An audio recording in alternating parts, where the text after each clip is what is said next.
I'm ready for another question. If you're connecting with us tonight, you are in Stephane Funga live. I am in Dallas. I am from DRC. And tonight I have my good friend, Nori Jane, and she's representing Tanzania. Tanzania Yes. Rock. Thank you so much. So give me your Yes, let Tanzania. let's get a number from our audience. If you're not Yes, calling, give us a number. Let's see what's the number you're giving us. Somebody drop a number. We're gonna pick a number, and we'll talk about it. yes. You're welcome tonight. We appreciate you being here with us. Give us a number between 1 to 50. 1 to 50. 1 to 50. Yeah, any number. Pick a number between 1 to 50. Drop it in the comment. Number We got a 7. we got a Vic- 7. Victoria. Welcome, you rock.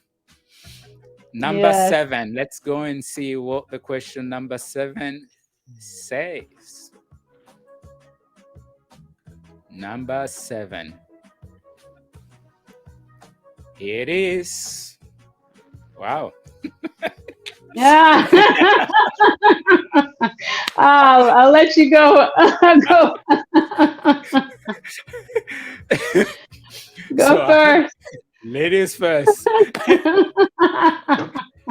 So that's our question number 7 tonight. It says, how do you handle conflict That's or something. disagreement in the relationships? Whoa, Oh my goodness. All right. beautiful. Mm. Ladies first. Ooh, where do I start with this one? Start from, Uh, yeah. this really depends on personalities. Hmm. It really depends on attachment styles. So Wow. if anyone is aware of attachment styles, this is there are 4 attachment styles, and according to attachment theory, and it is secure, avoidant, uh, anxious, preoccupied, or disorganized, or fearful avoidant. And depending on what an individual's attachment style, that will determine how people handle conflicts or disagreements. Wow. So an avoidant, the natural tendency would be to avoid it, Wow. to run from it. They don't want to deal with it. Wow. Whereas an anxious, preoccupied person would want to talk about it, would want to deal with it, will want to come closer. So when we have an avoidant and an anxious person, it would just be constantly chasing each other because an avoidant wants to run, and then the anxious person, they're always constantly, let's talk about it. Come on, let's do this. Hmm. So that could really be a challenge. And so I think it really depends on how we were brought up, Wow. how we grew up, how we saw our parents deal with disagreements. Wow. So if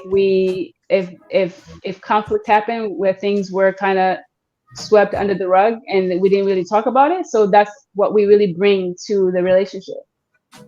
And so it's very important to really understand our love languages, our attachment style, and really know what our partner's attachment style as well. So when they respond in a way that it is triggering our insecurities, then we can be like, okay, how do we come to a place where we can meet each other's needs without hurting each other, or feeling offended, or feeling like one person is avoiding the issue. So the goal is to really to solve the problem, Wow. because as you're solving the conflict, or at least you discuss them in a respectful way, obviously, and really be vulnerable and get to a point where I think we talked about in the finances, we talk about trust. So Yeah. it's the same thing. We have to bring trust in the relationship. So if you've built trust, and then you understand that your partner is not your enemy, Wow. and you are really, whatever conflict you have is a matter of different opinions, or how we were brought up. We're all different, right? We come with different ideals.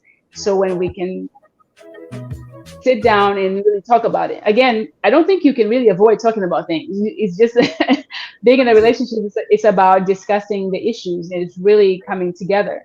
Now, when to talk about it, that depends. Sometimes some people really need to process, and Yeah. some people can go at it and really share in that moment. So it depends on really how the people, the individuals, getting to know each other and know what's best, and really seek to understand before we're understood. And I think if we understand that and try to understand that, seek to understand the other person, it's easier to resolve conflict. Man, that's an education there, right there. That's from an expert. I'm not even gonna try to attempt after that. Uh, I love to teach, hear it. Come on. but because we're here, and I think as a man, because we're here and we want to hear the man perspective. We said it before, and some of the things we're gonna be doing here, they're actually keys in relationships. I think it's the communication part Yes. first, and also in my way of things, it's understanding that the person you are with is not your enemy. Whatever issue that you are working together as a couple, or two people that have decided to come together, Yeah. and issues will arise. You're gonna have conflict, but I think talking about it in a respectful manner, where you're respecting each other, and maybe not maybe, but understanding your partner. You're talking here about love languages. It's on the expert level as you explain it, but each one of us need to understand the partner he or she is with. That, hey, my partner is not a morning person. Maybe you don't want to start Yeah. discussing in the morning, or they don't like talking about conflict when they're going to bed. Yes. So, and that is something that as a couple, you need to understand it, but you need to talk. And conflict, that you say, you need to address it and Yeah. resolve it, and then you can move forward. But if one of the person think, oh, this happened, and carry that grudge, or think this is an unresolved issue, the more issues occur and they're all unresolved, they're just piling up. And you don't want to pile issues, you want them resolved. What do you Yes. say, coach? I think it's important to understand, like you said, holding a grudge, because we're going to talk about the same things: core values, honesty, integrity. So when we're not really being honest, and then ultimately, and we're not really sharing what we think or feel, or at least how we want to be treated in the future, depending on what the conflict is about, what happens is then we hold a grudge, and then the conflict is unresolved, and then it keeps piling up, and then it becomes bigger and bigger and bigger. So it really is and I think as couples resolve conflict, they get closer, That's right. closer and closer, because you get to know each other. The intimacy gets stronger. So there's value in that.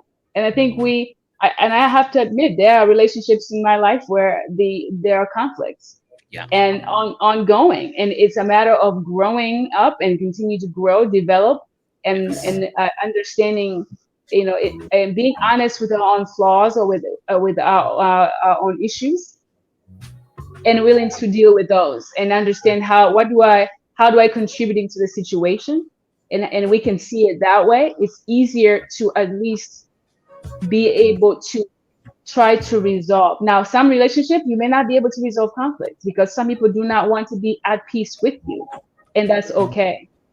But as the Bible says, as long as it depends on you, be at peace with everyone. And with that said, we have a number 10. Advent